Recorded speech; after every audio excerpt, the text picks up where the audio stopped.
We open again in a basement we left last session,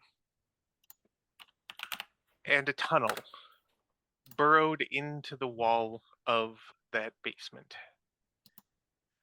The tunnel itself is rough.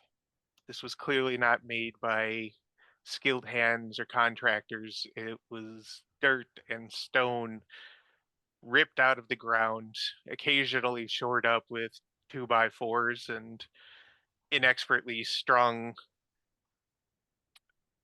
Can't even recall them safety lights. They're the kind of hanging lamp lights you can get at Lowe's or whatever, Yep. just strung up at the ceiling at different intervals. But mostly it is dark and surprisingly warm and humid for what should be getting cooler as you go deeper into the earth. Saul doesn't even need to roll to see the marks in the dirt at his feet as he goes deeper and deeper under the house. The marks of fingers clawing desperately to not go down into the depths. There are furrows and spots where it looks like dirt was just kicked back over, over some of the deeper gripping spots, and occasional blood that he can smell even through the earth. One of the 2x4s that he passes, he swears he can see some fingernails embedded in the wood. They took them down And here still alive. Yep. yep, some of them were still alive and kicking. Some of them may have been unconscious. There are also some drag marks that you could see, but mostly it's furrows and enough evidence to show that a lot of people have vanished down this hole, a lot more than Zane or uh, anybody really, really knew. Yep. But again, he knows they weren't important, so nobody cares. And in fact, some of the very people who were gambling on Zane's fight previously likely would have just said, "Oh, well, good. That's less riffraff. That's less crime in our town."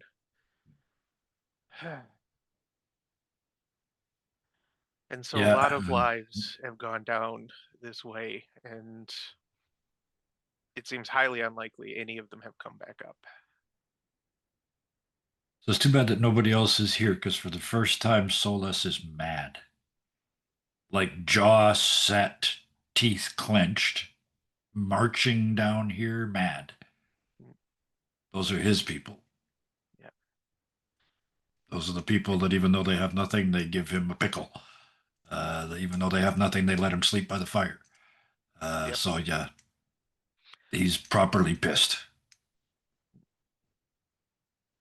The deeper he goes, the stronger the feeling of closed doors, both physical and metaphysical, weigh on him.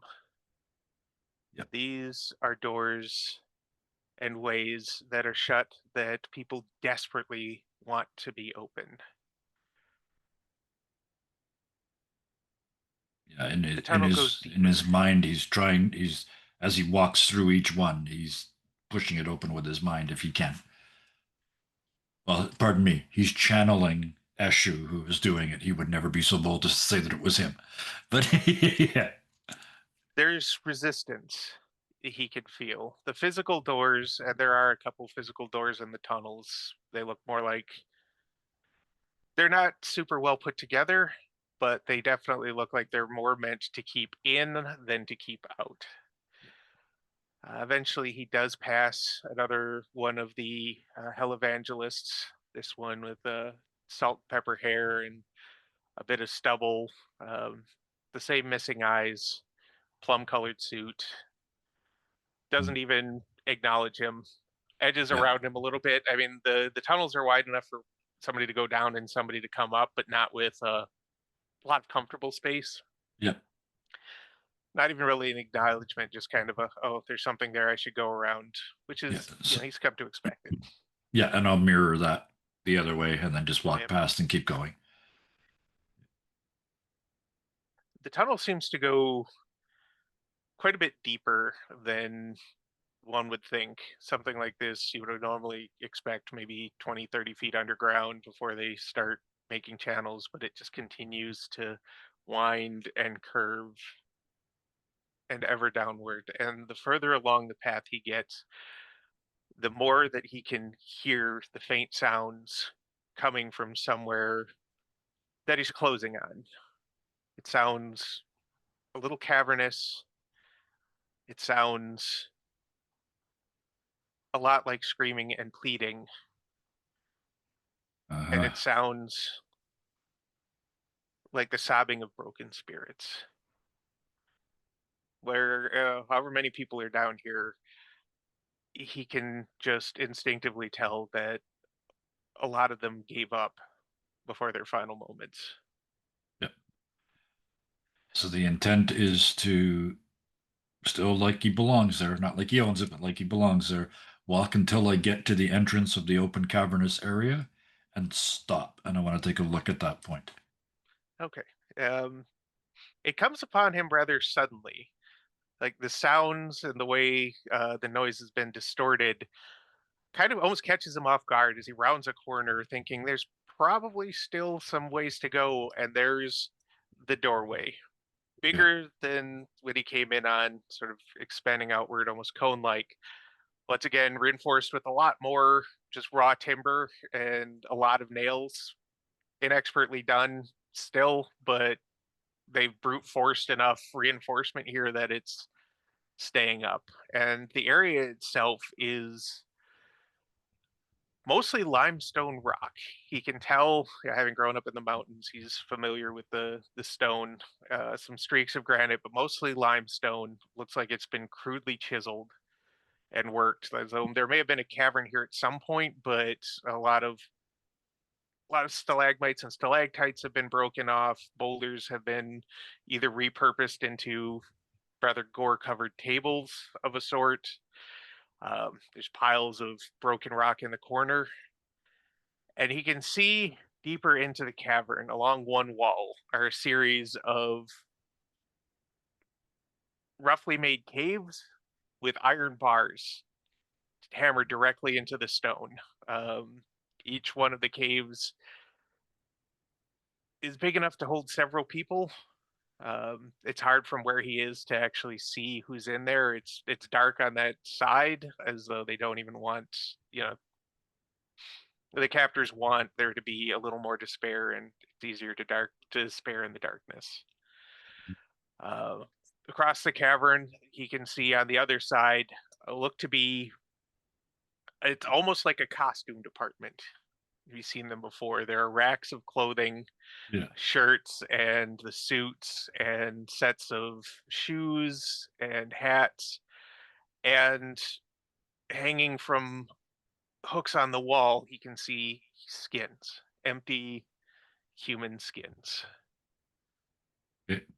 Moving through the cavern are, I'd say, about a half dozen or so that he can see of the leech people, not even hell evangelists. They've taken off those restrictive fleshy stacks for the time being, and they wander rather slowly around the cavern. Some of them appear to be writing, a couple of them appear to be writing at a desk, some of them just pacing. One of them is feeding on someone, a form that he can't quite make out from where he is near the back of the cavern, but whoever it is, they're not moving at this point. There's just the sort of wet slurping noises that accompany the feast. One question: are we under the lake? We're clearly below water table, but are we under the lake? No, Did we go at down least in you that don't way think or so. just You're down? Okay. All right. did not end up under the lake, but you're definitely down, and you can hear the drip of water, but Mhm. not like a lot of it. So Okay. You said there's a door in a frame at the opening of this cavern. yeah, There's Okay, two and I've double doors, hooked. almost like barn doors, Yeah, that are open when he they're comes open. down. Okay. Yeah. Okay, and they're built in the wooden frame. He's seen enough. Muttering something about I can't save them. I guess I'll open the other door for them. And then with the phrase, my apologies, Eshu. I reach forward and pull both of the doors closed in front of me. I Hmm. take my rum out of my pocket and run a line along the bottom of the door and use my lighter to light it on fire. I then turn and run like fuck, whether that catches or not. Like it's got one shot, and then I'm going Yeah. to run back up to the basement. And you said the basement was full of stuff. I think I've got a Yes. better chance of starting a serious fire there. So once I get up there, just outside the cave into the basement, I pour the rest of my rum on some very flammable stuff like that and get the hell out of the Oh, thing. That's my plan. So there. Yeah. Okay. sorry. So you start the fire, and Yeah. that immediately, of course, cancels your Yep. unobtrusive. Oh yeah. Yeah. That's Um, why I bolted. but So yeah. you can hear the crackle, and you hear a very curious sort of gurgling, "What the fuck?" Uh-huh. From in the cave itself. Yeah. You bolt back up the path, and the lights begin to flicker as you do. Yeah. Um, Even though it didn't look like the actual generator or anything was downstairs, as you're fleeing up the stairs, the lights begin to flicker, and you feel an odd vibration in your shoes as you like through your feet as you're running up, and the vibration gets stronger and stronger and stronger. And just as you reach, I would call it daylight, but the basement Yeah. section, you feel more than hear a wail of utter fury, despair, and hopelessness. And the door that was leading up into the house right by the way into the cavern bursts open, and you see what the leech person who passed you earlier come Yep. flying through the door backwards, his clothing torn, his stolen flesh torn with bits of leech skin popping out of it, and it slams into the wall across from the door with a squelch and a splatter of various fluids, and slides down into a slump. And what Soul sees at the top of the stairs is a spectral figure with hair floating as though tossed in an unseen wind, silvery and see-through, in a 1800s ish sort of rich person dress, like high class dress with like Yeah. beading and lace and a small sort of train white skirt and everything, whose face is sunken, eyes are burning coals of rage. And she looks at Saul for a moment. She says, "Don't come in my house." And the door slams shut. That was going upstairs into the house, right? Yes, Which is that not was the not way an I exit. came in, Which right? is There not the way I you came in. You came in get through the the storm storm doors at doors. the Yep. back. Yep. She's probably already gone because of the shock, but there is a deep bow. That was a god. That he requires no further adjustments to his thought pattern. That was a god. Bow to that, and then follow instructions out the door. She didn't say anything about lighting fires, so I'm Still lighting the fires. yes, Okay. yes. Just outside the tunnel, I almost stopped myself, but Saul wouldn't stop. Just outside the tunnel in the basement, and then across the basement out the storm doors. Respectfully close them behind me, Yeah. and then GTFO. Okay. Oh, and Saul is going to leave. He feels something that he hasn't felt in quite some time. It's light and it's tenuous, but there's a little voice, a whisper that he almost doesn't hear as the grass stirs and the leaves rustle. And for a moment, he smells that cigar smoke and rum, and at the edge of his hearing, he hears, "Park a car over the doors." Sorry, what was that when you whispered No, Zoom? sorry. Park a car over the doors. This way should stay shut. Uh, yeah, that I mean that again, God clearly, a God has spoken. Look around. Is there a car nearby? Yeah, there were a bunch of them. Remember, they parked all their Oh, stolen oh, Corollas back another behind the Corolla. house. I've already okay. The Corolla dealership Yes. just outside. Yeah, Not the Crazy yeah. Carl's Corolla Corral was the Yeah, right. Pick one that's not the same color as the last one. okay. And yeah, hot wired again because I did that last time. Yeah, And got it. then very gently, like I'm not crashing into the house. I'm just parking the front of the car because that's where the. I mean, it's only a four cylinder, but still, it's that's where the weight is. Pull that over the doors, just bump up against it, and then get out. And again, pull the whole ignition wires out.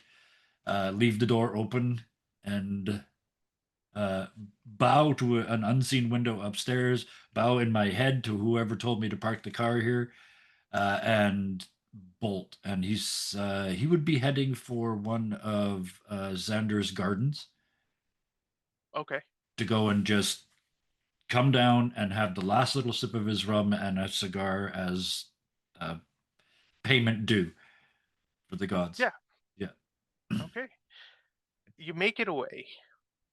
And but as he leaves, he feels eyes on him, but they don't feel hostile. Mhm. They don't necessarily feel grateful either, but Fair.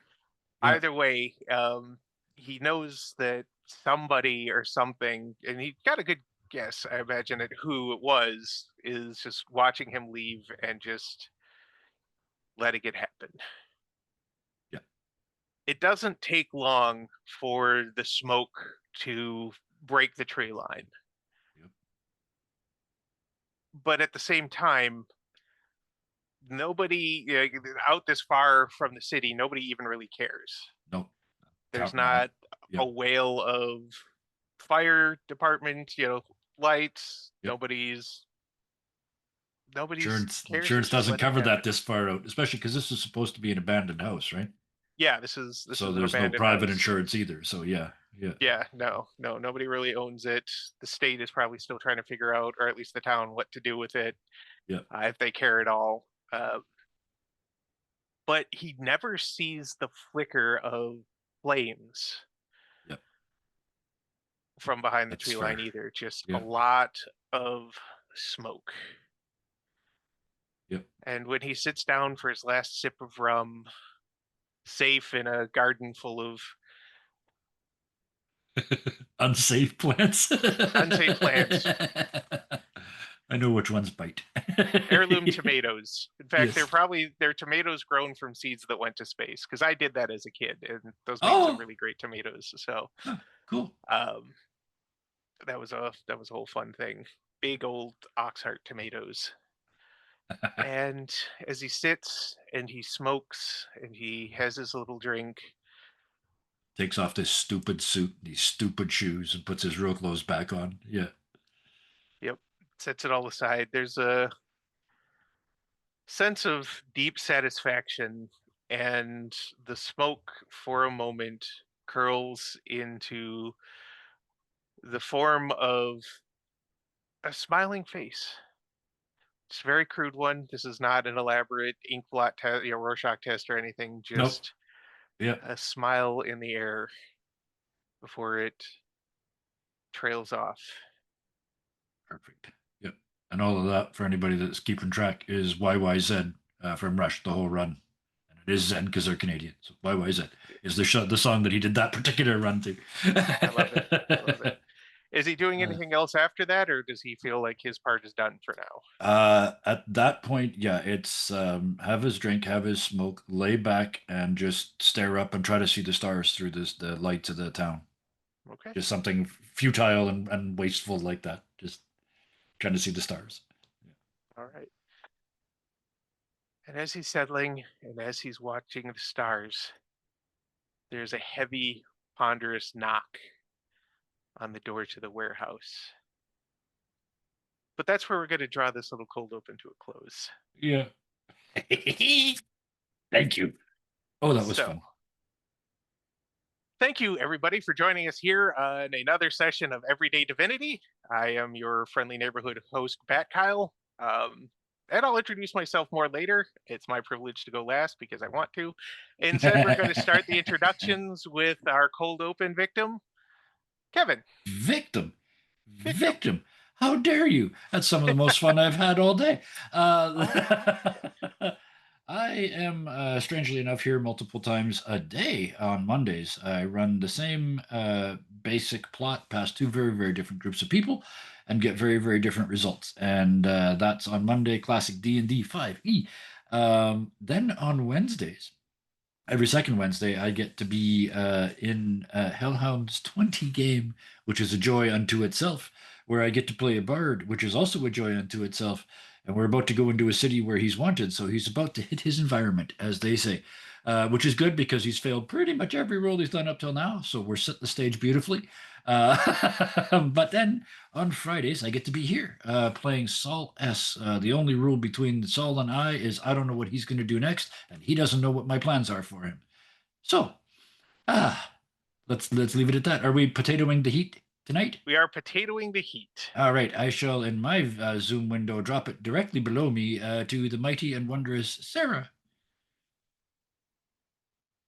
who is muted. I was asking someone else to put links in for me because I cannot be on Zoom without it dying on my side. Uh, Thank you. Hey y'all, my name is Sarah. I go by Sans on the Discord. I am on this channel 5.5 nights a week. Um, I am here tonight as Alexandria M. It was told by someone else to say it that way. Um, Alexandria M. Fuck capes. Um, on the Sunday game, I play Rosa Nix, finally a good guy, in our 7C Shadow of October game. On our Monday Pandora's Gift Nightcast, I play Clarity Palace, the best healer ever. Our Tuesday Rise of the Temple, which is a D&D homebrew world by our wonderful DM Shadow. I play Aiko of House Wolf. Just let me do my job. Wednesday game, I play Nightwish. I really should not be the leader. In our Mask Oracle Force game, I am the DM of the Chaos for our City of Mist campaign, Deviant Paradox. Uh, just go watch it. There's nothing I can say other than that. Please just go watch it. Um, just watch someone break from Twitch chat. um, and other than that, I am working with the Sky Adventure and Rock Paper Fox and Seven Things over on Tango Productions that will come out eventually. I think that is it. Let's give it over to the person who broke me while I was doing my introduction, Xander.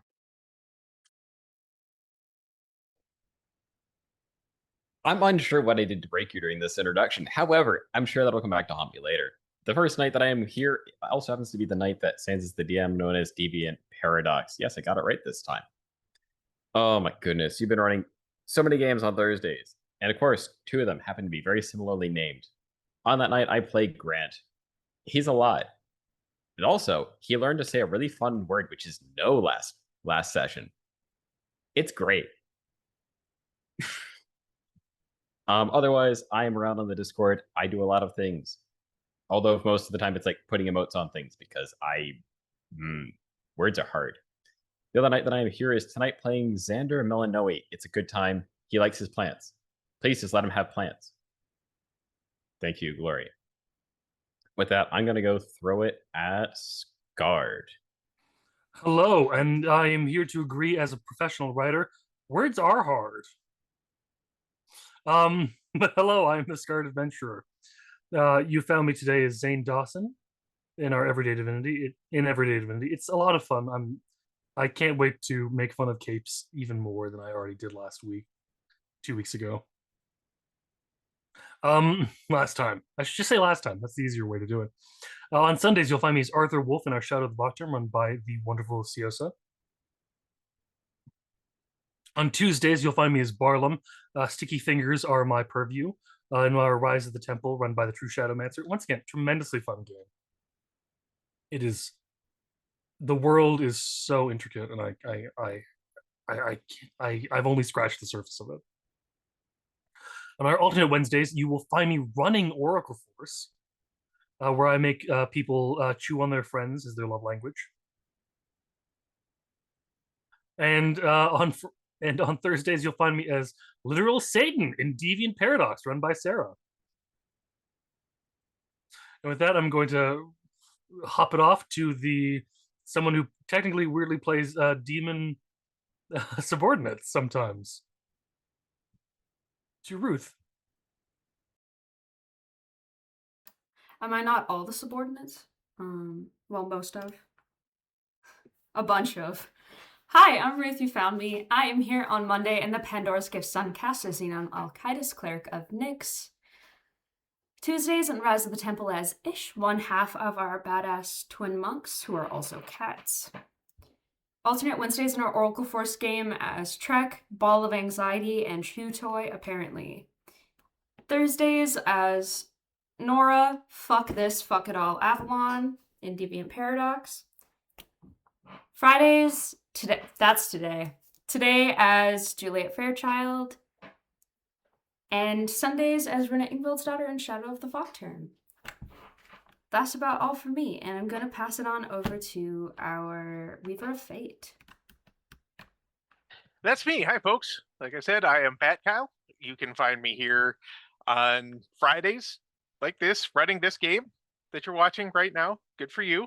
And you can find me on Sundays playing Len, the Wizard of Oz, Costin, the Ass of Asura, the shape-changing superhero, and the guy whose arms are still really tired.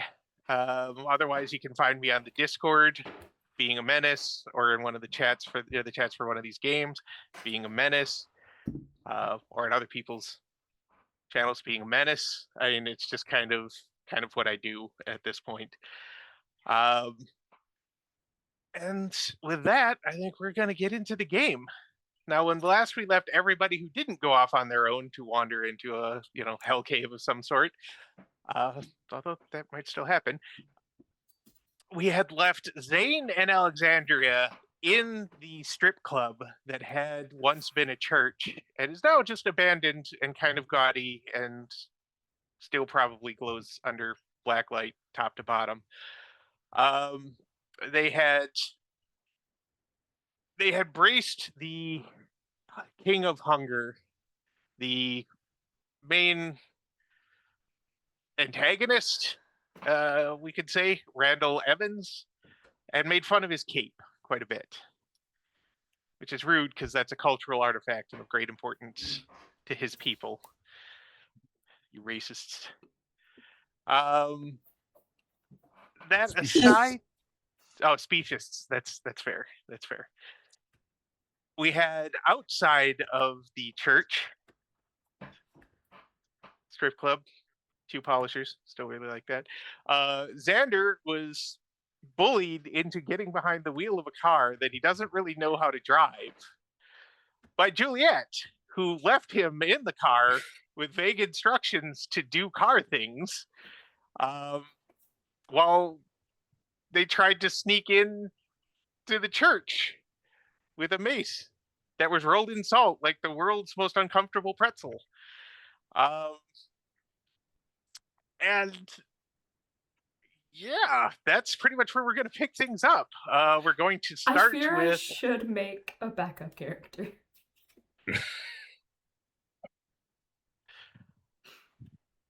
The dice is going to tell us that. What were you saying, Xander? Might be a little late for that idea, but it's okay. So,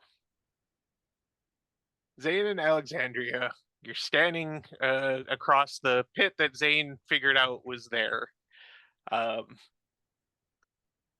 With Randall having just, of course, after some back and forth about the cape, mentioning that he wanted them to go in the pit, because that's where Alexandria's manager is. Assuming they care whether she keeps all of her blood in her body. It doesn't have to stay there.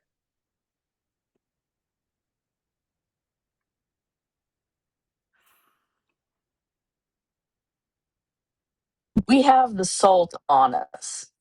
Correct. Yeah, you guys took, there were 2 things of Morton Salt. As we ended last session, I flung something at Randall Evans. You did. Let's resolve that.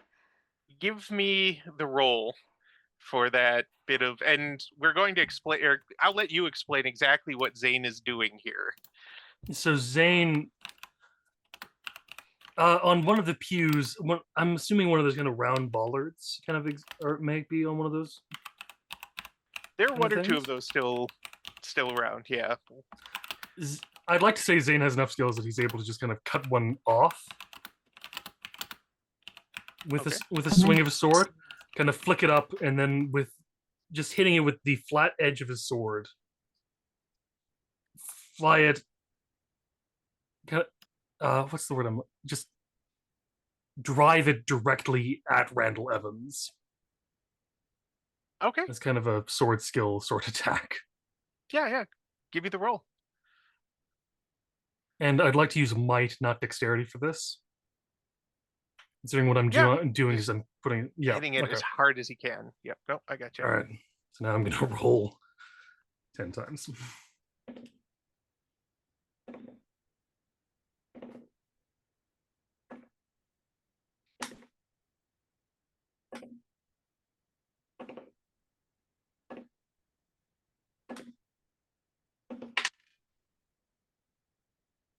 That's 3 plus the 1 from Swordcraft gives me 4. Okay. All right. Well, then we're going to. He's going to have a defensive reaction to that. Let's see what.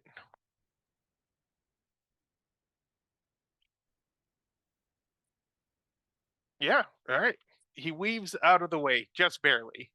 Like you can see his hair stir as he just goes, "Ooh," and he moves in a way that I think Zane maybe didn't expect him to, because he moves like there aren't really bones in his body.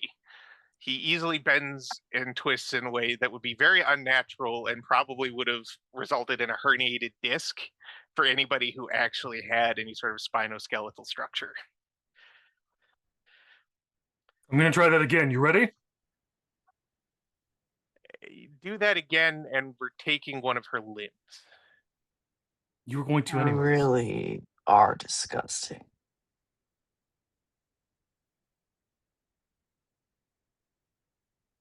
Why do I care what a bunch of blood bags think about me? Get in the Your fucking cape. hole or she dies. And she dies screaming. And also, this cape is amazing. Yeah, if you're is a into sign. Renaissance LARPing. The hell is a Renaissance LARP? I was expecting some nerd like you to know, though. I mean, come on, you just put so much effort into this. It's like, what was the phrase? Mole ninja phase? I don't know. He just stares at you for a moment and takes a step forward and steps right through the you can't even call it was almost paper thin plywood that they'd settled across the floor. It's not clear how they made it look so much like the actual floor, but he just steps in and plummets. And he's like, one way or another, you're going to do what I want. And yes, the cape flutters behind him. But there's no squelch. There's no sound of like damaging impact. And he's not dignifying that comment with any sort of response. He just plunges through. There's nothing to dignify if you know it's true. And now it's just you two up in the stripper church. And Juliet, you are almost in place to give him that beaning that you were so intent on giving him before he just stepped off and fell into the pit. He didn't know you were there. It was almost perfect. Can I?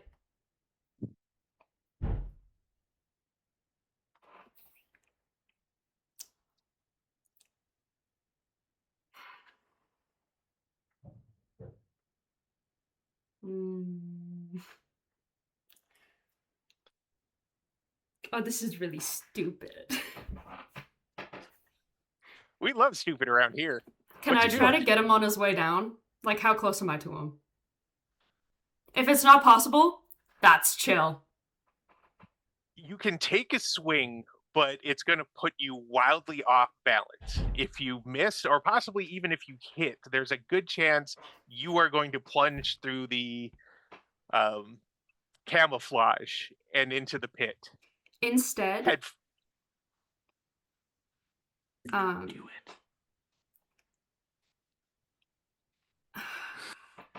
No, she's smarter than that.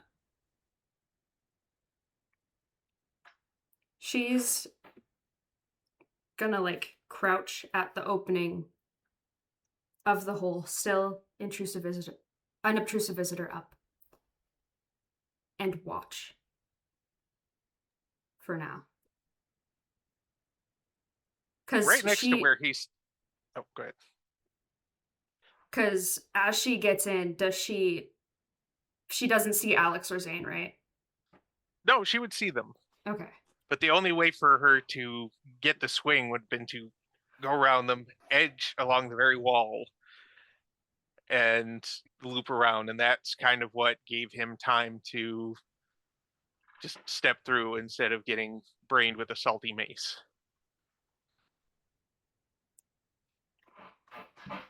Bitch. Right next to where he steps through, you can see a knotted rope secured to the wood leading down into the pit.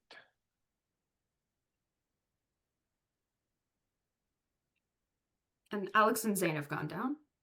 No, No? they're still up there. Okay. They were trading witty barbs before he decided, you know what, I'm done with this. They're going to come down in the pit after me, and just jumped into the pit.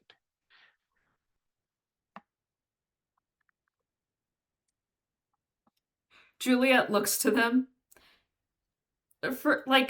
forgetting that she's, she has that ability probably. That squirrel keeps looking at me.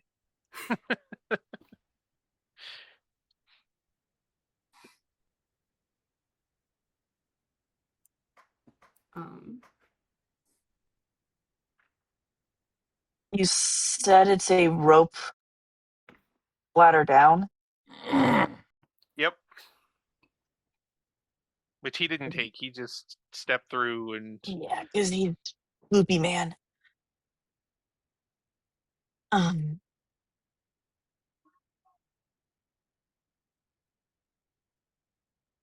Yeah, Alexander realizing, okay, plan A has failed. Fuck it. She's gonna start heading down.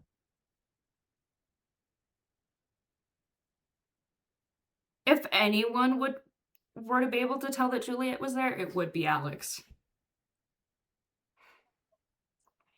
She probably knew that Juliet was going to come after her anyway. All right, you're not going to need a roll for this. It's No! actually a... That was for me. I just wanted to roll a d6 to see if she... No. She's too focused on, like, I gotta deal with this problem. So she actually does not see Juliet there right now. Okay. We're going down to the... Oh, fine. What other choice do we have? Before Zane goes down, or Juliet, or anything, as Alexander is starting to go down, Xander, you see outside one of the leech people, one of the hell evangelists in a stolen skin, carrying a shotgun and sneaking around the edge of the church, heading towards the front door. Well, see, the funny thing is, if it was either a person or a leech, Xander's going for it. There wasn't really good instructions provided. So it could have been Alexandria leaving the church, getting run at by a car. There was an entire possibility. So Juliet would have said anyone we don't know. Okay. Well, see, here's the funny thing. When you're like staring at somebody in headlights, you don't know how to really identify them unless you're really used to doing that.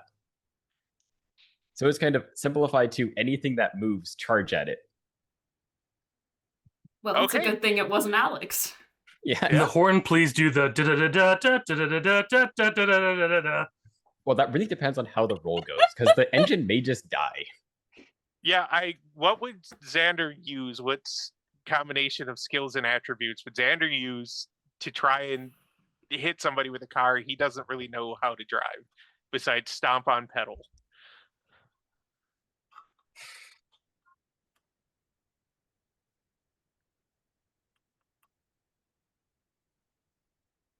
Mechanically speaking, it's the Mhm. I apply the general sciences to the situation. While I'm waiting, I know I have to have this pushed, which keeps me still.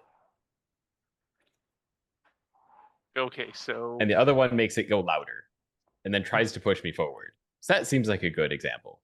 As far as what makes left right, I have 10 seconds. okay. And what are you rolling to achieve this? That is science and intellect. Science and intellect? Okay. I mean, arguably for the steering, it's more of a dexterity thing, so I could argue it's the science dexterity. He's like, I've kind of scienced it out, and we're just going to rely on response from there.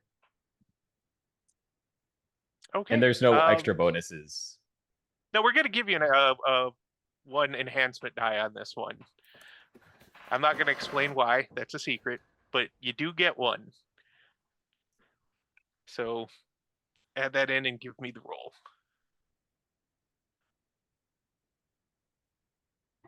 Which somehow results in a 2.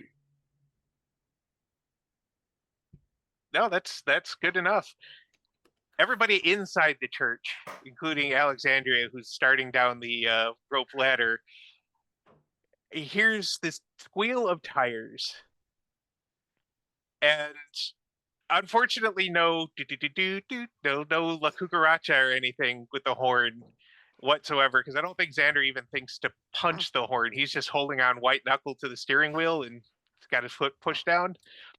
All right. And so the Corolla just lurches, kicks up a little sod, and then just there's a bit of drift, like squee, before you manage to really clamp down on the wheel. And turning, you don't need to do it so much. The car was pointed pretty much in the right direction. And the wall and the leech person both come at you surprisingly fast. And there's the beginnings of a and then a crunch, a squelch. The windshield is now just covered in something looks a lot like still liquid old dark blood. And then there's a second louder crunch as the Corolla slams into the wall. Doesn't break all the way through, but cracks enough that some of the remaining leech person leaks into the room. The airbags deploy. Xander feels a little bit like he just got punched by a very solid pillow. Not enough to actually injure him. He's a little hardier than that. That's good. But it's definitely disorienting.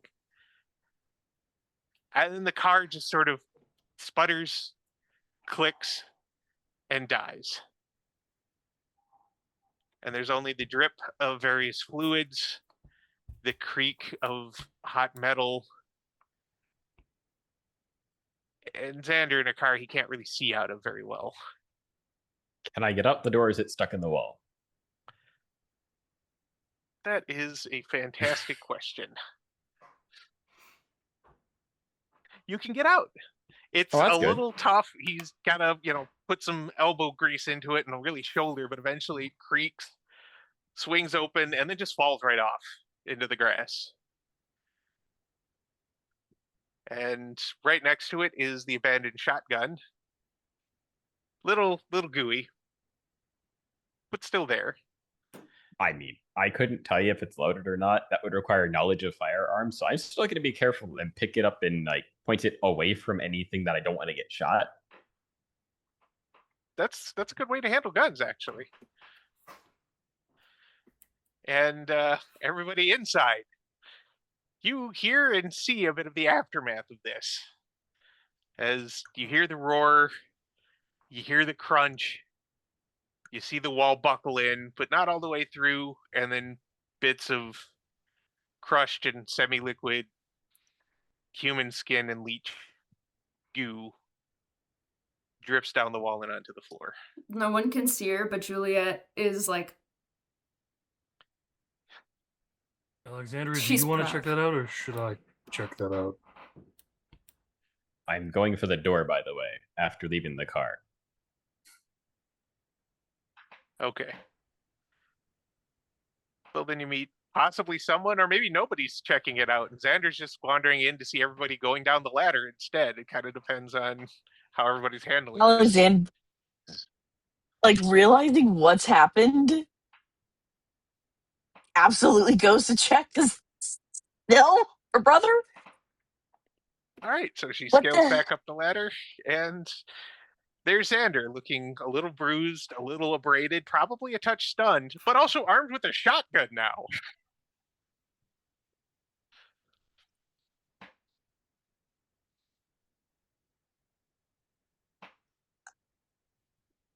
Xander, do you know how to use that? Not a clue. Juliet, something moved outside. You don't see it, but you hear a light clap. You guys are supposed to stay out there. Oh, this works out better. Well, they did, and they got the thing that was going to come out for us. So, mission accomplished. Let's go. Juliet, Okay, but who wants this? He offers shotgun to whoever wants shotgun.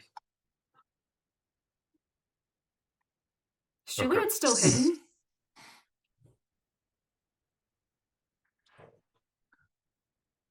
Because I don't know that anyone's noticed her yet. We haven't. Oh, unobtrusive visitor works doesn't say it doesn't work on your party or your friends or anything. It's everybody in the affected area, or everybody in the area where she's sustaining the power. Just treats her as somebody who's expected to be there, doesn't really matter, or just overlooks her entirely. So She's assessing the situation and is going to sneak down on her own time. Yeah, Zane is gonna kind of get down before you manage to. Mm-hmm. There hasn't been a he situation does- to assess yet. Yeah, Zane's going down. He's just leaving you with the shotgun. He just goes, point it forward, pull the trigger. It's explanatory enough. It's a shotgun. Tries to give it to Alexandria. Yeah, I'll take it. Zane, do you want yours back? Yeah, hand it to me. Yeah. Yeah, so gives you your handgun back. Takes the shotgun. I guess we're headed down. We don't have a choice. I mean, we could leave, but I mean, this is the above board. It's just like we have a choice, but it's not a good But- choice. Do we want to do that choice? Well, now we know they die like anything else, so let's go down.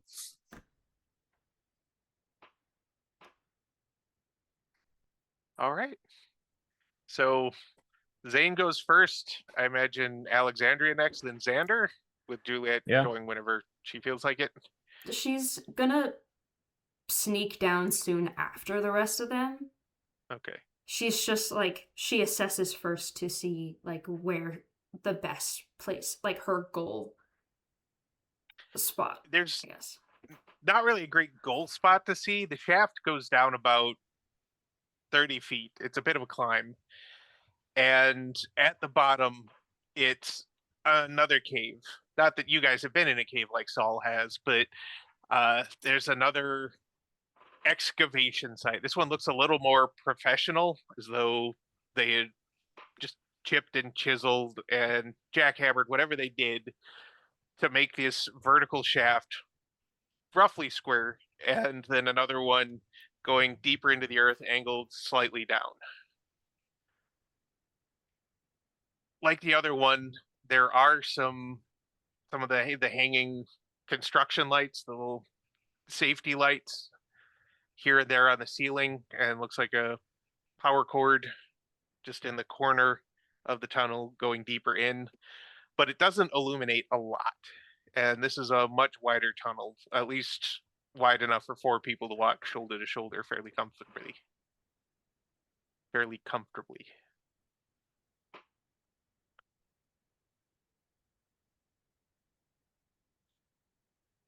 Hurry up, slowpokes! You hear from much further down the tunnel. His insults are as bad as his cape. I'm gonna keep going on that for a while. It's a really stupid looking cape. Anyways, It really is. Zane will kind of take point.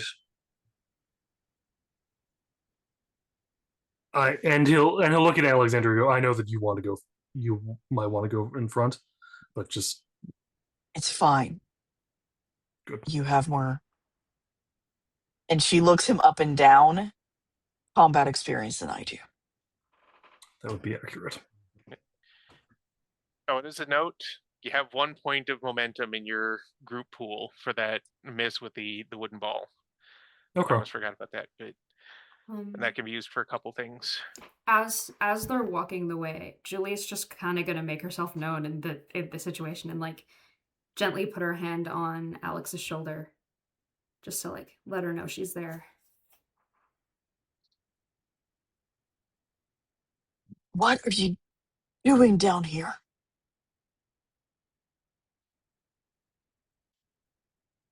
Having your back.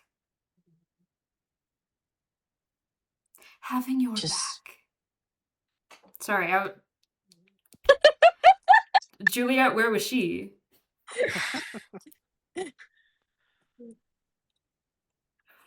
Just. Then Oh, go ahead. Xander's kind of keeping it out for like, any kind of like root or even like fungi that might help identify either time or where they might be. Although it's as much as sight, it's more probably like hand on the wall. Just kind of feeling for anything that's not dirt. Okay.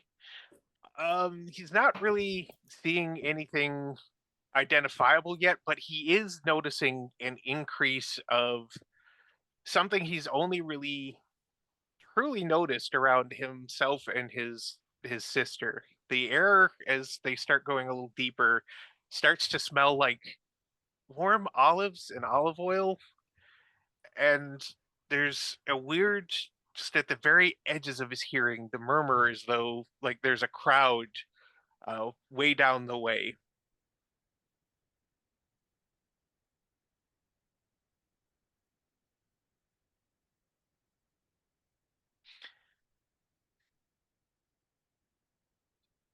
And it's stronger than it very quickly begins to overwhelm the sense of the other people around him. Juliet would smell like burning amber and a bit of ozone all the time. Doesn't matter what perfumes or whatever she's wearing around him, any scents, she always smells like that to her or to him. Zane always smells like ink and old paper, or at least he has the few times you've encountered him, even though he doesn't seem like the bookish sort. And when he moves around, it's like the rustle of silk, like somebody's rubbing silk against itself very gently. Saul, when you actually can perceive and remember perceiving him, smells like rum and tobacco. And there's always a faint drumbeat around him.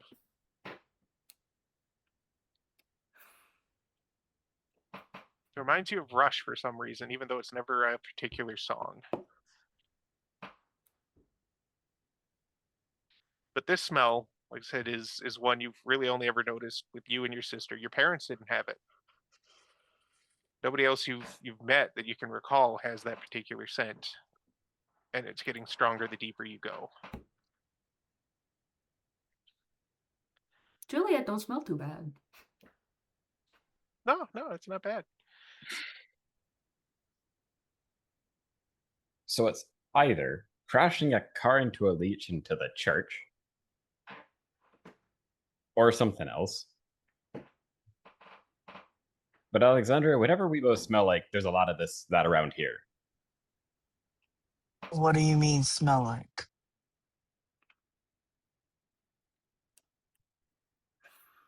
You know how everybody kind of got a smell? Yeah. Well, some people smell like really specific things. Mm-hmm. That one smells like a pot of ink, pointing at Zane.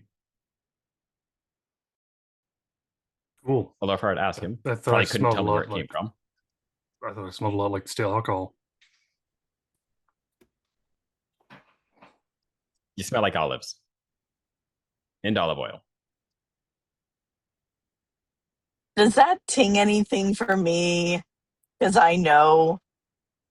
Yeah, yeah. Given the heritage of your particular parental pantheon,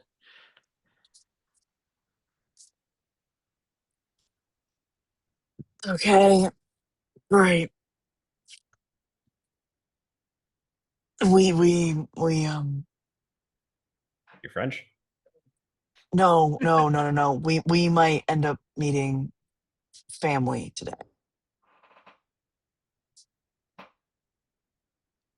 We're gonna meet family at a leech pit. Yeah, only reason I'm thinking it is because of what you're saying.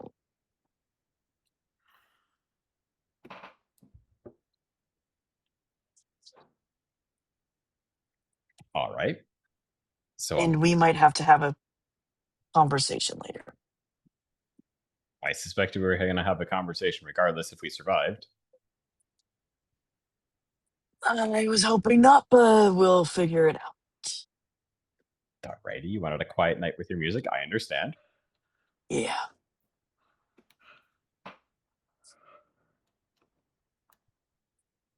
as you're walking through the various, you hit a pool of light. You notice there doesn't seem to be any tracks of heavy machinery down here. It doesn't look like big carts were loaded up with anything. It's not clear how they got all of the stone out, but you don't see piles of it around. There's no gravel pits that you're seeing, nothing that makes it clear where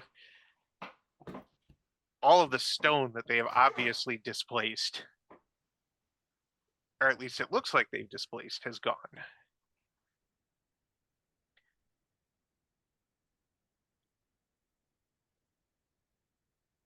How would each of you notice something hidden around you?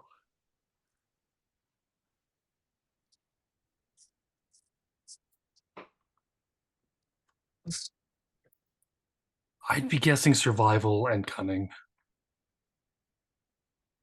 Okay. But no, not with any enhancements on that one. No. Yeah. I think it would make sense for that. I think for Juliet, cunning and occult or survival. Whichever of those two you think would be. I would say survival.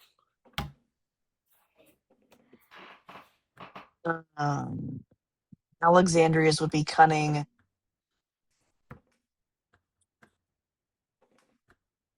And possibly subterfuge, but she normally finds things because of her luck. I'll allow cunning and subterfuge with an enhancement to signify her luck in this instance. Xander.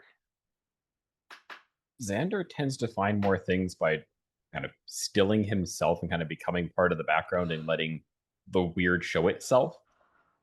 Okay. That tends to be his. So it tends to be more like a survival stamina thing. Yeah, I'll give that. Everybody give me your rolls for this. And I take mine's no enhancement on that one.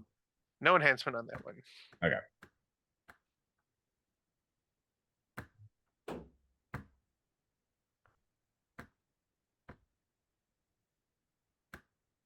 Yeah, 3. One enhancement. One enhancement. Yep.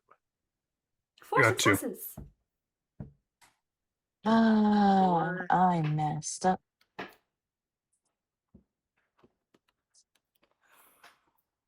HP back to 4.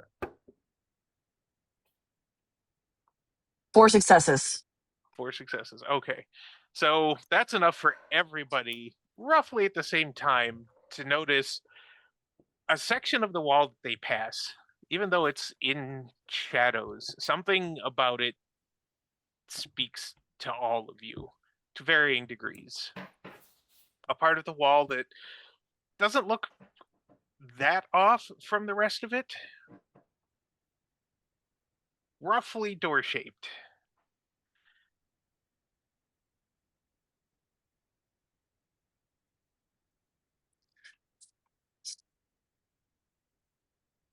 There's a light. Zane will go and give it a light push. All See right. if the wall budges. And it does. It seems to be made of the same stuff that they papered over the floor of the pew pushers or pew polishers in or with, and his hand just sort of pops through it. Doesn't even swing. It just pops through. And on the other side is a smaller path. This one just barely big enough for a normal sized person to fit through. We're talking maybe 5'10" can go in without a crouch. Or at How least a little wide bit is of a it? hunch. It's not actually quite as wide as Zane's shoulders because he's the biggest, but anybody else could Zane can't go squeeze through through. then. I'm doing the math in my head as I've done little cave things like this. And I did a thing where I was skinny enough that I could get through sideways, Yeah. but too tall that if I had to, I'd have to hunch over. And I get. So he could do it. I was. He can clearly do it. He would just be very uncomfortable, and if he was attacked, Oh it'd no, be hard to fight I it. couldn't do it. Oh. Thing. Oh, okay. I know. I see what you're saying. Like you're too wide when you hunched over, effectively. Yeah. Yeah. Okay. It's not because of the width this way. It's because of the width. If you're going sideways and you manage to get through it, then you turn your body like that. Yeah. Yeah. That'll make it. It's not clear where this goes, but it does smell, to Xander at least, less like the olive oil and olives, and doesn't have that same sort of murmuring of a crowd.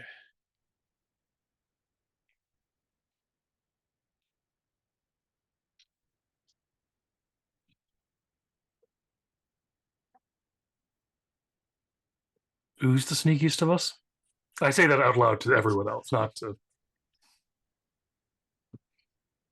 I mean, Juliet, maybe.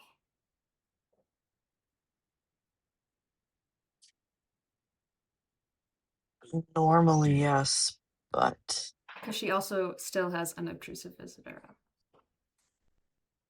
She hasn't broke. Like, they still don't know she's here. Like, you guys do, but not. No one else does.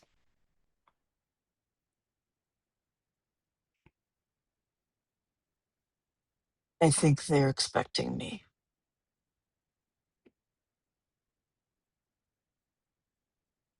Then maybe you go this way and I'll go the other way. I mean, you go through this wall crevice. I know they're expecting you. That's why we should give them to you. Give you to them. Do you want me to go with you, Zane, and Alexander to go with the other? I can stay with Alex, yes. I don't know who said that, but yeah, sure, let's do that. The three of you know she's there. It's just funnier Oh, calling you a good. ghost, okay? You know what? It is funny. She did kind of die already, so. Then you two go that way. I'll take Xander this way.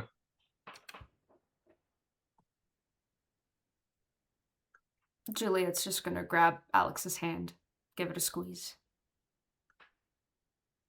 And yeah, Alexandria. Minute handheld. Yeah, she's happy. She's gonna go Juliet. Skipping slightly. When we walk She's in, not. they don't know why you're skipping. They don't see anyone else. Nope. Okay. So we're splitting the party even more. Fantastic. It's the Dirty 20. It's one of the Dirty 20 mottos. Always split the party. It is. Mhm. It definitely is. I'd So say it's our tertiary one.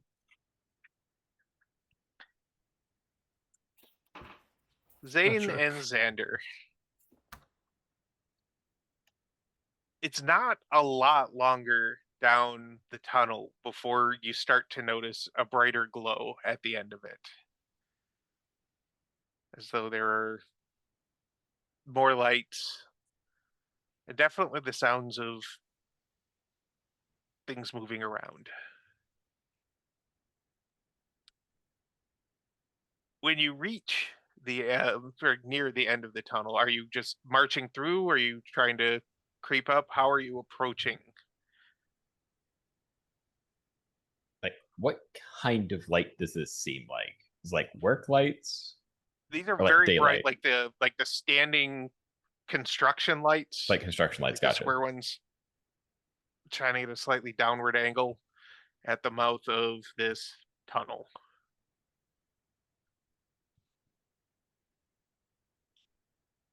And the lights, angled the way they are with the darkness, does make it kind of hard to see other than some shapes moving around.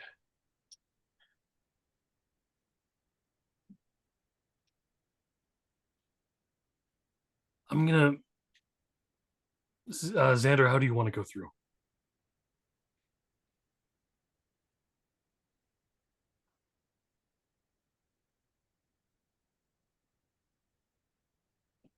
He's kind of doing the. What are the chances this is the exit entrance? And does it make sense to make noise here?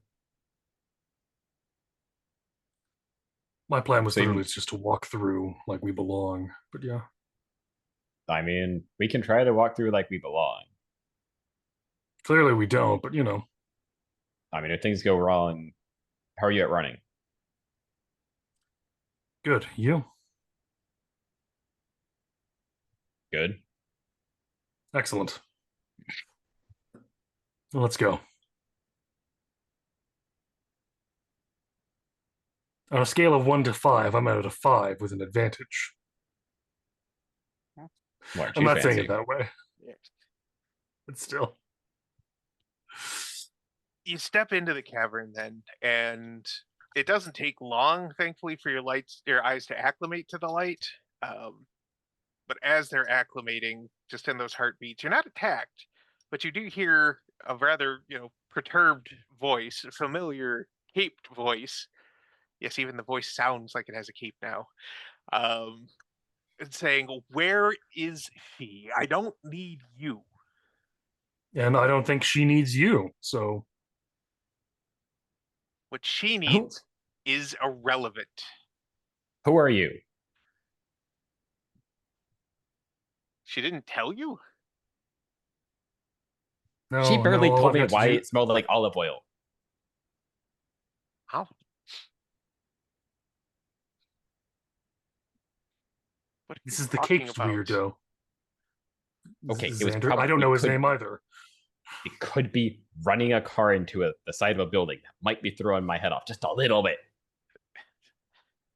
Why did you run a car into the church? Strip club.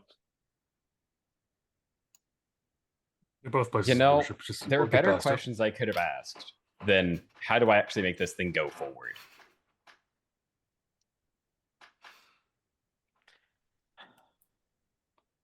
I know you're the brother. How close is he to us? There's still a good distance, and there's a couple of the leech people armed with rather vicious looking wavy bladed swords. Almost like flambergés, but slightly less curvy than that. between you and them. They look like hell evangelists. They're not out of their human suits, as it were, but they definitely look ready for you. Okay, but if you're here, then what was downstairs?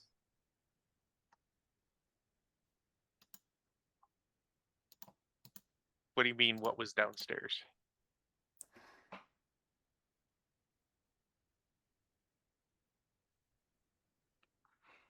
I'm gonna let you think on that one. He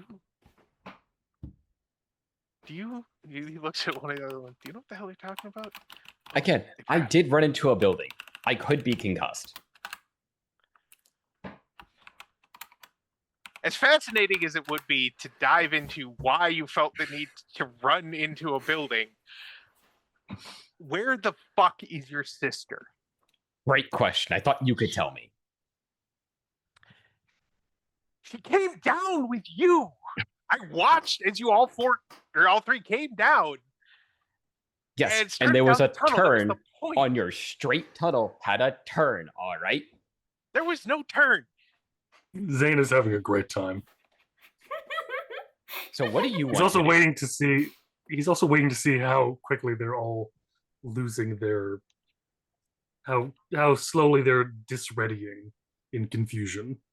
The armed ones are still very ready. They're not really paying attention to this. Like maybe they're not paid to think, or however their hierarchy works. They're just there with swords ready to stab somebody. The room that you're in is not like a huge cavern, but the floor is it looks like bricks. Ancient bricks, although the mortar still looks strong. It looks like almost like you're standing on top of some sort of medieval building or something like that.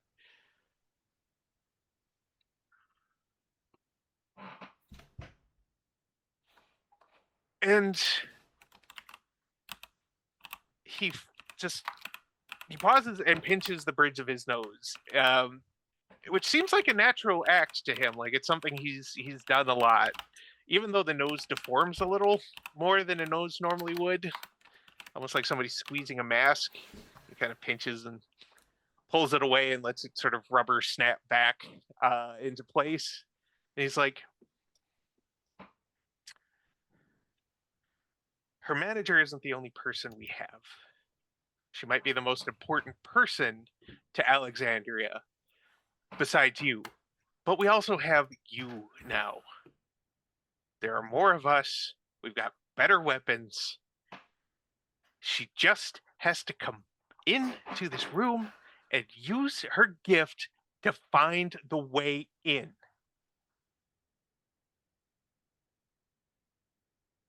And you're all 100%. You're better at fighting than. Yeah, absolutely. What the fuck would you know about swords? You're just some guy who fights with his hands. Guys who fight with their hands don't fight with swords. Okay, well, how about you have one of your guys come over to me and we'll see how this works out. I'm entirely unarmed. I don't have a horse in this race. Yeah, that's what I'm saying. Just one of you guys. I mean, come on, like which? Come on, you could. I mean, like which is your worst dude? Come on. Randall looks. Do you think that you're that matter? One of his hell evangelists, one of the four that are there, and he goes, "Go get him." Is that a religious name? My mother was a saint. Wait, I don't have a mother. What the hell was that reaction? He actually looks very confused for a moment. But one of them does step away and approaches you with the flamberge. Before we get into that, though, Alex and Juliet. It feels like somebody has probably been down this way recently, but it's not a well-used or often trod path. It curves out a little and seems to angle down. And it doesn't take you long before you also start approaching not nearly as well lit an area, but an area that seems to have a little bit of light, and it's warm and flickering, like a candlelight or maybe an old oil lamp. It's definitely not the vivid, harsh industrial light sort of brightness. You can't really see into the room. It curves again into a way in.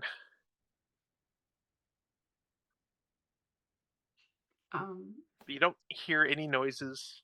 Doesn't sound like anybody's moving around. There's no machinery sounds or anything, not even the drip of water. It is very quiet.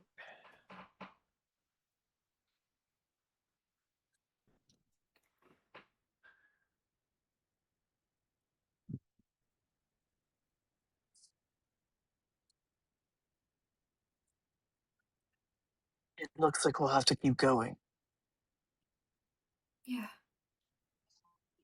Yeah.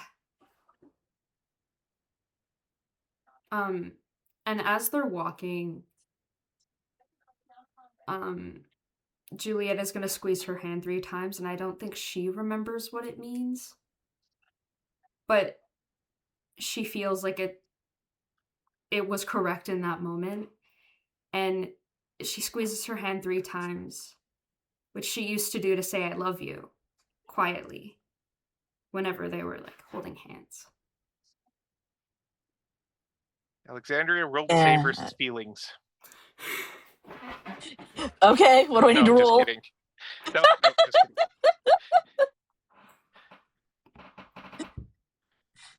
Unless you want to roll for her to not feel anything right now. She is. She's trying not to. Alrighty. Then because But look at those eyes. Because there's a moment for her where those pale brown eyes. Yeah, there's this of like, is this my Juliet? Has she come back to me finally? And then she has to throw it out of her mind before she's like, I have to go possibly like give myself up. No, I cannot have this thought. All right, give me a whichever resilience attribute you want to roll. Just the attribute. No Composure. attachments. Okay. Attribute only. No. Yeah. One success. One success. It's not perfect, obviously, at this point, but rather than possibly having to have an entire breakdown right here in the scary tunnel, possibly full of leech people, you manage to compartmentalize enough that you're probably going to have to deal with it very soon, but you don't have to deal with it right now. Yeah, after this is over. After. All right. And feeling it, pushing it down, she does do the 3 back. Okay. Does Juliet? Yeah, Juliet, you said doesn't actually remember why. She might not. She might not. All right.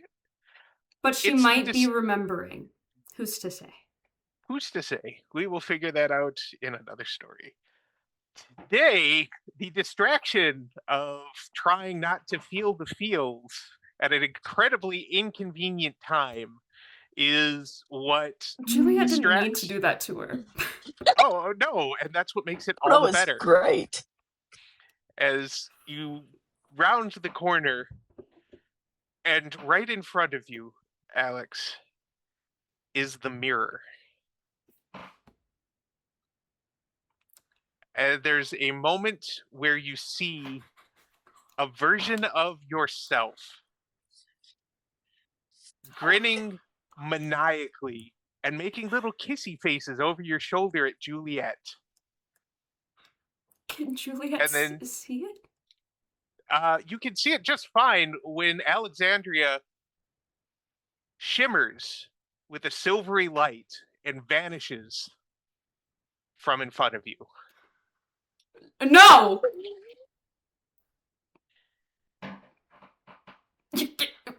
And the mirror is now empty.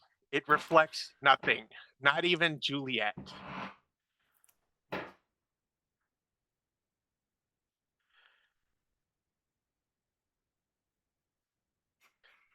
Zane and Xander.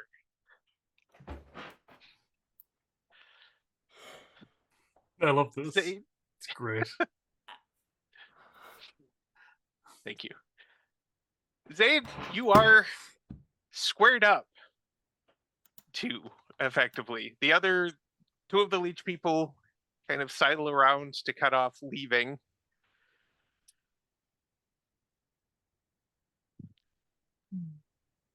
The other one stays near Randall and sort of raises his blade and then looks around like he's not quite sure how to start. And Randall just kind of is like, for fuck's sake, stab him already. And so we're not going to make this super long, but we are going to do what you were built to do. Okay. Go ahead and wait, what's your initiative? And my movement. Oh, I have to select one. Gods. It's close combat. Close combat. Okay. So I have to roll 5? Yes. Okay. Or at least that's how we're doing it now. I may have forgotten how to do this and I'm winging it entirely, but we'll still make it fun. Look, that's how I run most of my games. Oh no, I've let my players see behind the curtain. That's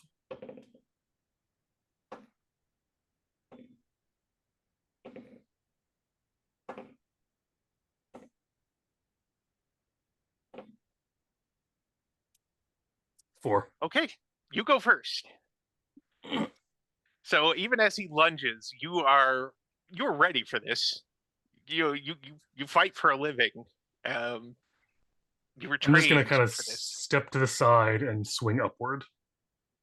All right, give me the attack roll.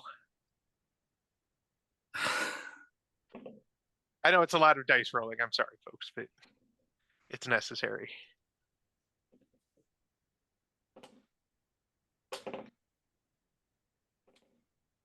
Xander's kind of keeping a half eye on this, but mostly kind of making sure nobody tries to leave out the way they came to go figure out where Alexandria might have gone between point A and point B. 10.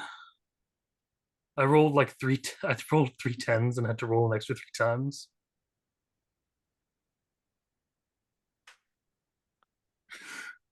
I'm sorry. I'm not trying to do. I'm just no, really lucky. That's all right. We are because it's 10, including the 1 extra success. Yeah, I just need to see how many stunt dice you get for this. So you get 9 stunt dice. If you can do a couple things with those. You can devote it all to damage. You can try for a disarm with some of it. What would Zane want to do in this situation? Go for the kill? Go for the humiliation? He's going for the kill. It's like, yeah, he could be humiliating and like make them feel bad about them. But if he kills one of them, that's one less leech person to deal with, as well as being shocking to the rest of them. Like, holy shit, he did that in 1 shot. Yep. All right, so this is how it happens. Went for the stab, and it was a good, trained, clean stab. This was not, some novice holding a pointy bit of metal just trying to shank Zane. This was a practiced attack. But to Zane, it was as telegraphed and easy to read as if he was boxing with an entire, like a total newbie. Like, he read it, he stepped to the side, he swept the blade up, and his blade punches straight through the clothing, straight through the human suit, and into the leech beneath. The sound is liquid and disturbingly organic as you slice this thing from crotch up to the throat. The human suit completely splits, and leech pours out of it along with a great deal of blood. It smells terrible, and it's oddly chunky, and there's not even really a sound from the creature he just, well, he would have disemboweled if it had bowels. Um, Instead, there's just at the very edge of hearing, almost like the sound of a fleshy balloon deflating as it collapses to the floor and just lays there, completely unmoving, with a pool of gore spreading around the fallen body. Next.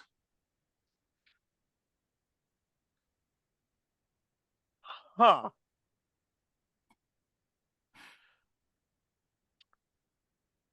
Okay, then.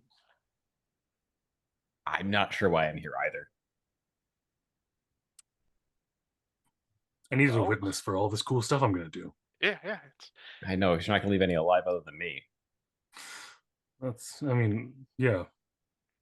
Xander, while you're standing there, and as the blood seems to soak into the stones beneath the body, you feel, in a way, you haven't really felt anything before, at least not this intently. Sometimes when you've really nurtured a plant, it feels almost like you can feel gratitude from it. But in this case, you feel thirst, like a plant that's wilting and dying from not being watered enough. And there's a ruffle of a warm wind and the smell of fresh grass, not fresh cut grass, but grass that has grown healthy and tall in the summer sun. And a little voice that only you can hear whispers, "More. I can't keep them out without more."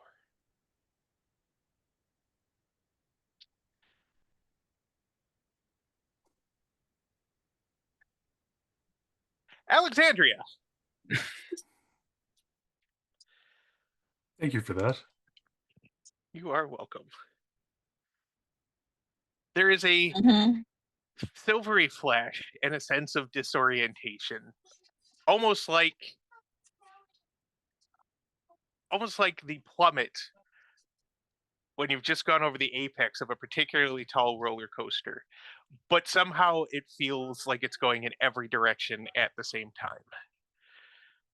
You snap back into yourself, not sure how long has passed, but you find yourself in a silvery flat plain. Everywhere you look is silver, but none of it is reflecting anything. Standing in front of you is you again. But this time there is no sense that this is just a dream you're going to wake up from. This is not a lucid dream that you have control over. This is somewhere, sometime, somehow, a place between places. How you know that, you can't quite say, but you know that you are not in the safe, sane, material world that you're used to anymore.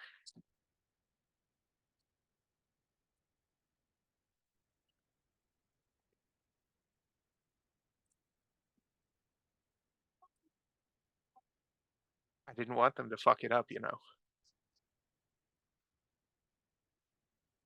They don't even remember that they put me here.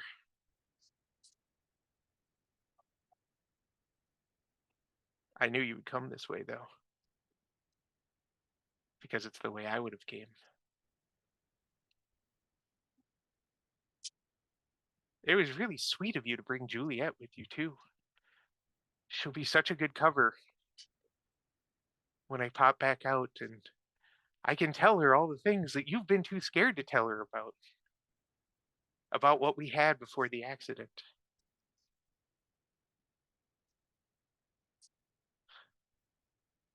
She's starting to remember. She's at her most vulnerable. It's perfect.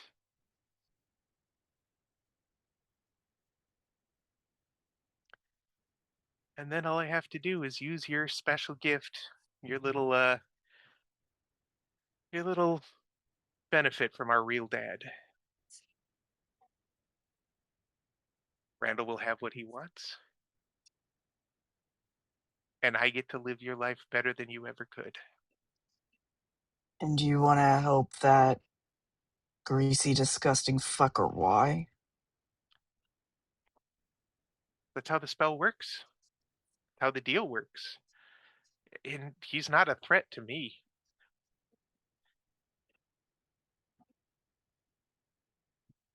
He thinks he is, but his kind always do. Did you see the cape? Yeah, it's disgusting. Yeah.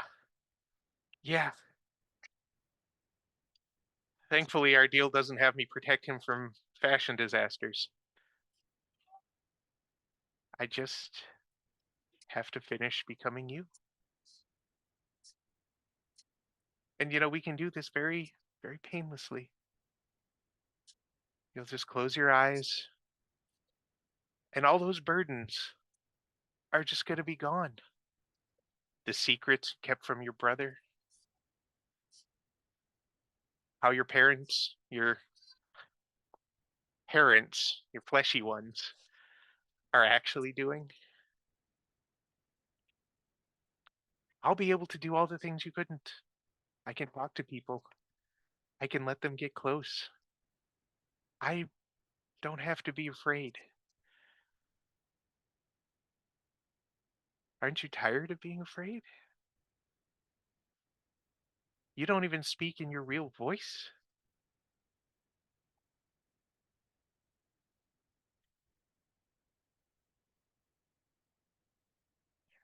It's not fear. And that's why you can never take my place.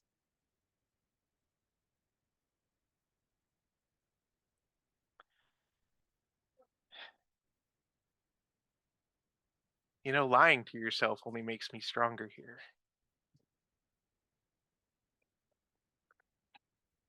Not lying. Can't Really, help that then you're too stupid to see that.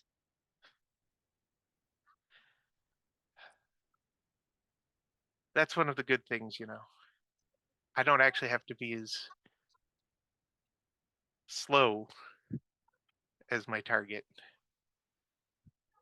But I'll humor you. Go ahead and enlighten me as to what it is. Why you can't let anybody close. Not even really your own brother. Why you put on this mask,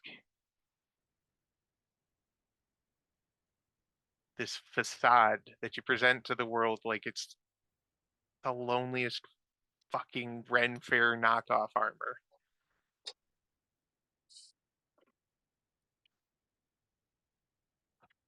It's not lonely. It isn't? Comforting. There is comfort in cowardice. And that's what it's been. Don't fool yourself here. I mean, you've been doing it, but it's so much better if you realize that your inability to connect with anyone died the same day that Juliet got her little memento. And we both know why. She was the only one you were willing to give a shot. And you couldn't even actually hold on to her.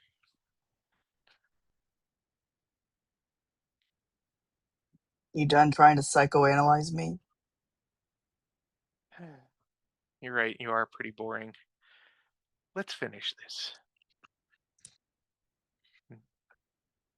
Give me well, how would Alexandria defend herself metaphysically in a situation like this? This is manipulation and subterfuge. Okay. Do you have anything you can add to that? Any specialization that might give you an enhancement? Anything you want to use?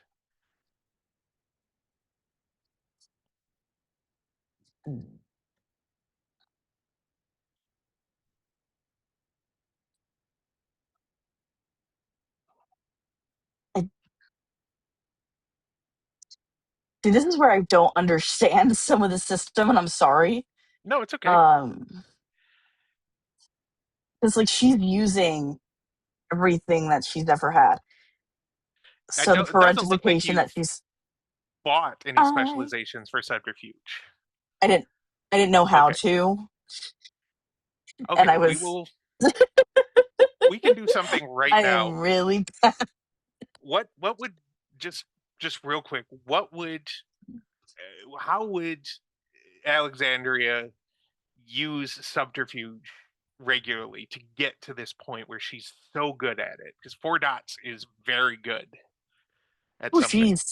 she's lying 90% when she speaks. Okay.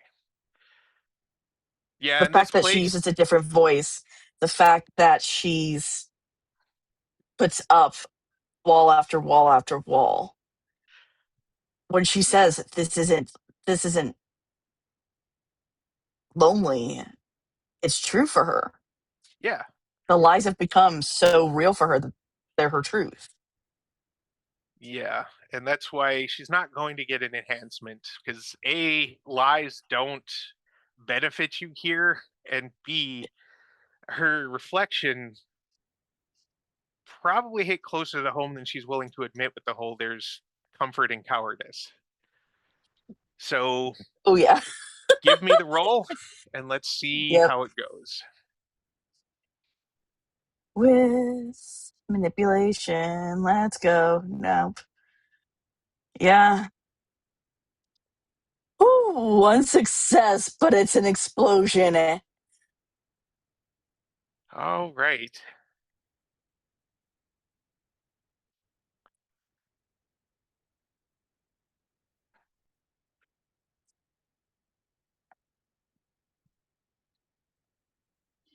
All right, Alexandria, you don't Making a see. new character? No, we're not there yet. But you do feel, as you try to sort of muscle your way through using the shield of lies that you built up around yourself, a blade, a metaphysical blade, but one that she can still perceive, slams right through the wall and into her. And she can tell that it is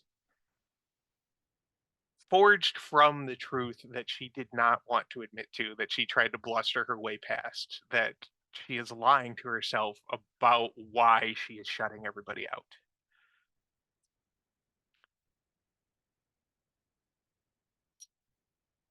How would she attack back?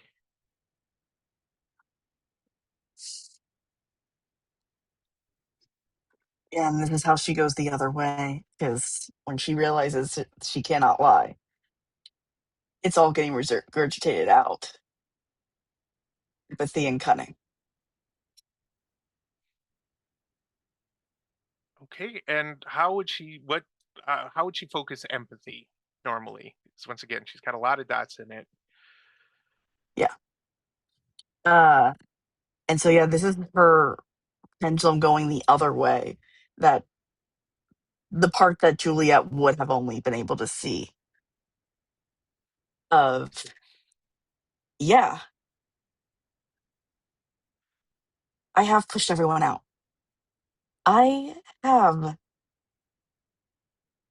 built wall upon wall upon wall to protect myself.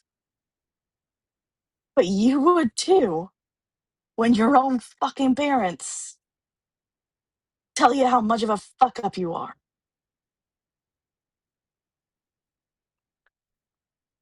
Give me that roll. With an enhancement.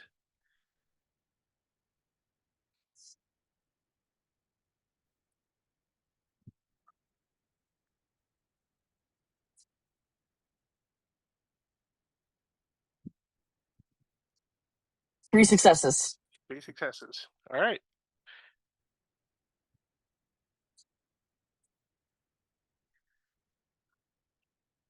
Much in the way that you were struck, the truth that you wield against her is painful. It's like gripping a sword halfway up the blade and swinging with it. But your reflections attempt to defend herself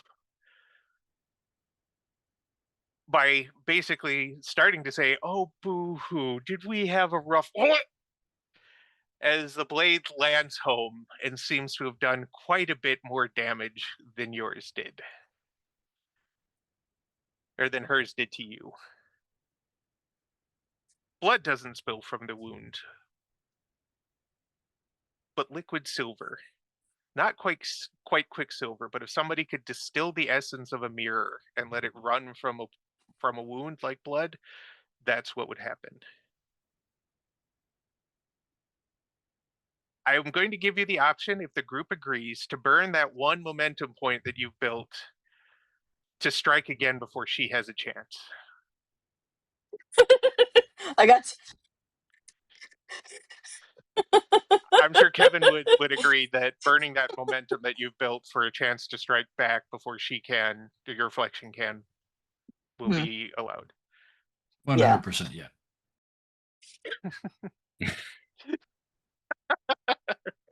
No, it's all right. It's all right. We're going to pause before you swing just to check in with Juliet and see what Juliet is doing after Alexandria is sucked into the mirror. At first she's like, fuck. Shit. And Juliet is afraid. The altar. I need to find the altar. And she's gonna look for the altar. All right. Give me a search roll. You can use occult for this one. I like using occult. Yeah. And cunning? Yeah, cunning will work since you're trying to find something that's hidden.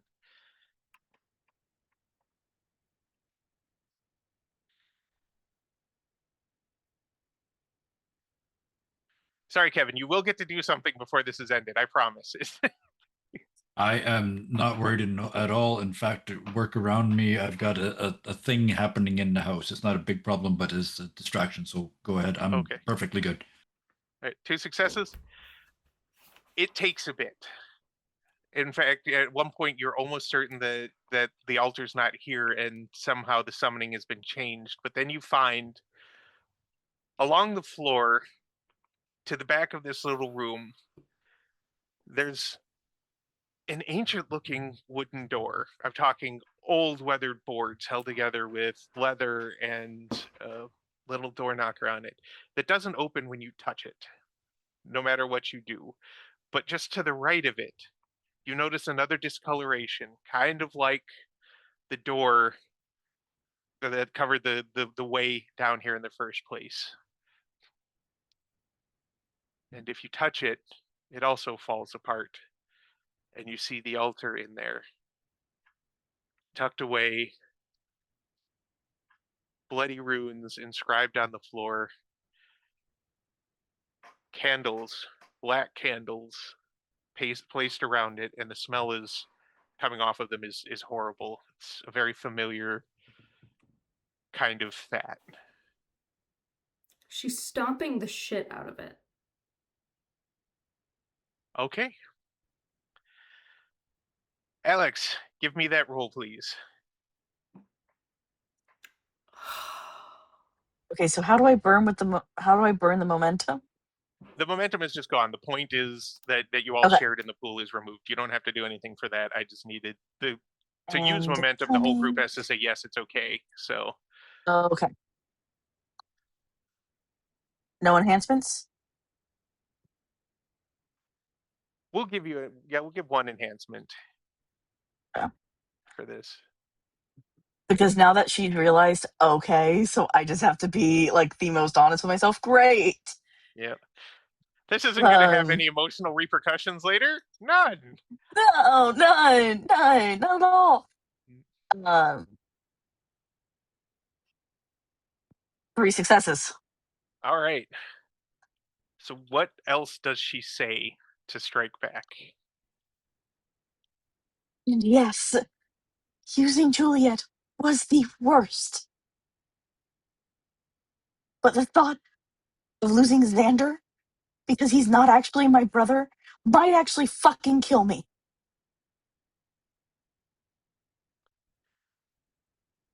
The blade that springs out of you is much more like a claymore in size, shining, theoretical, like light given the form of a blade, and it thunders towards her. Like you can almost hear Ride of the Valkyries springing up in the background, and the entire area starts to shake. And for a moment, you see terror in your own face.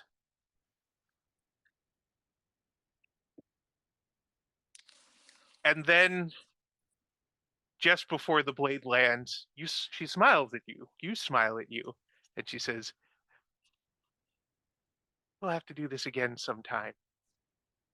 As the entire thing shatters, the plane you were on shatters, and you are ejected from the mirror to see Juliet stomping at the altar that bound the hunter here in the first place. And you know that if she hadn't done that, you possibly could have ended it all right then and there. Mm-hmm. The mirror doesn't reflect anything anymore. You don't see you. You don't see a reflection, twisted reflection of you. It's just a pane of glass, spiderwebbed and broken in places. For a couple heartbeats. And then even the glass just flows like sand to the floor. And it's just an empty frame showing you the old door. As soon as Juliet sees her, she's gonna hug her. She's bleeding when you go to hug her. There is a wound in her side that is not metaphysical. It's a clean slice.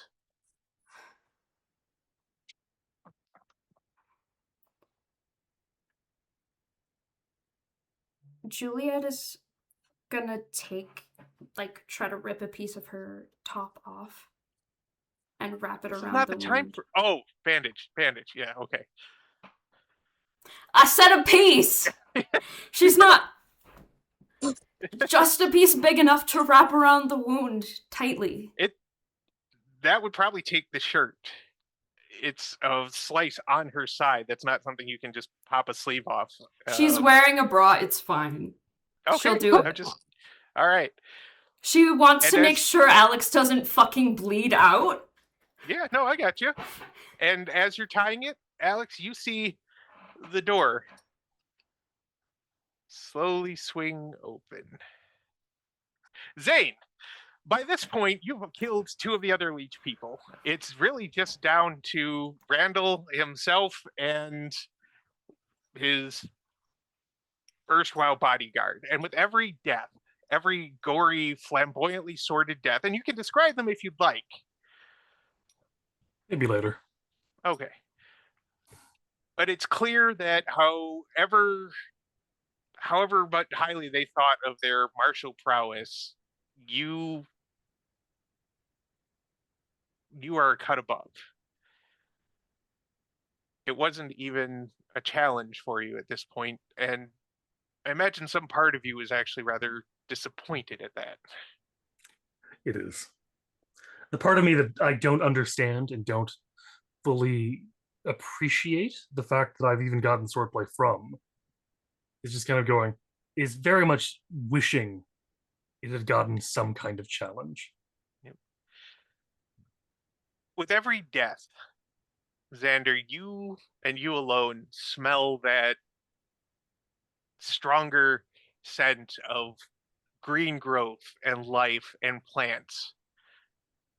But you can't exactly pinpoint where it's coming from. It just fills the room. There's a subtle vibration under all of your feet. Even Alex and Juliet, even though they don't know what's going on. Just a strange shaking, not as though the cavern is about to collapse, but rather like feeling, the washing machine going in the next room.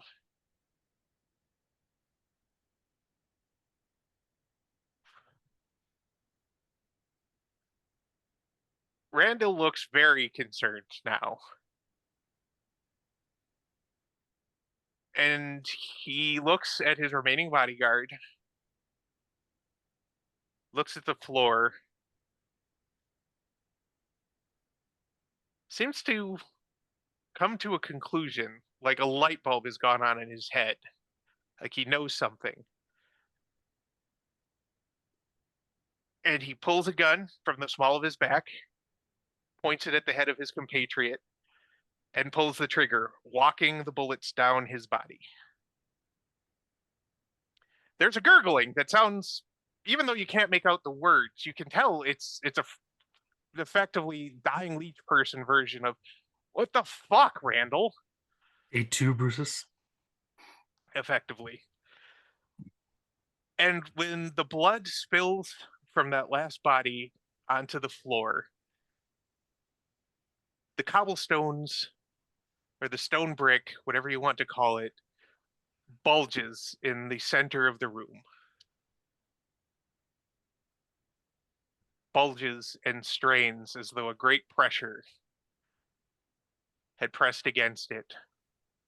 A pressure that the bricks probably should not be deforming this way to resist, but they're acting more like a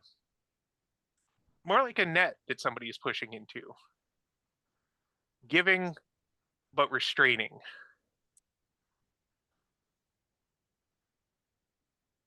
Randall goes, "I didn't need that bitch after all."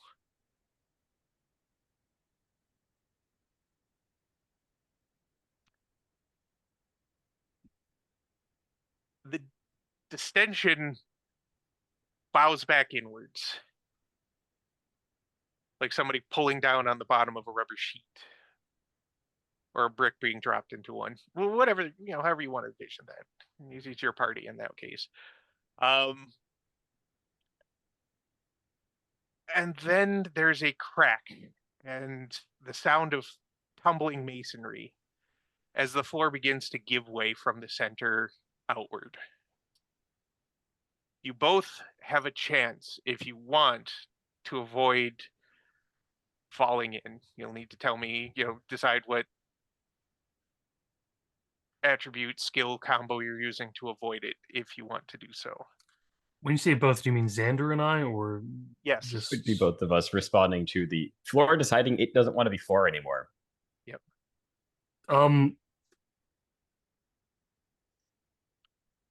Yeah, Zane is less concerned with himself, is more pushing Xander as far as away as possible. Xander would probably, if the opportunity to ask Zane to do something is basically, don't let Randall escape. It's the plan, and there's a big push on you to get you out of the tumbling masonry. Competitive botany tossing. I mean, after that, I'm kind of taking off. Okay. More kind of going towards the edge of the room. Is there one or two exits? There's only one. Then I'm going towards the one exit. Okay. Give me your roll with an enhancement for Zane's intervention.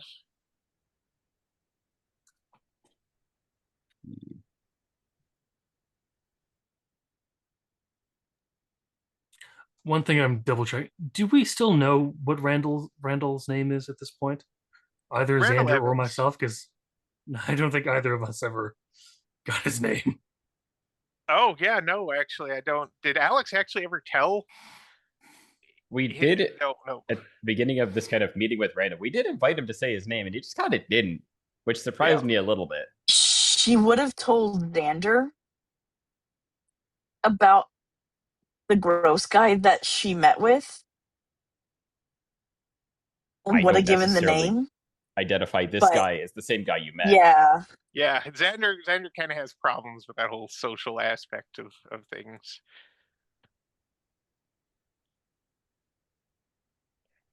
Okay, so that would be.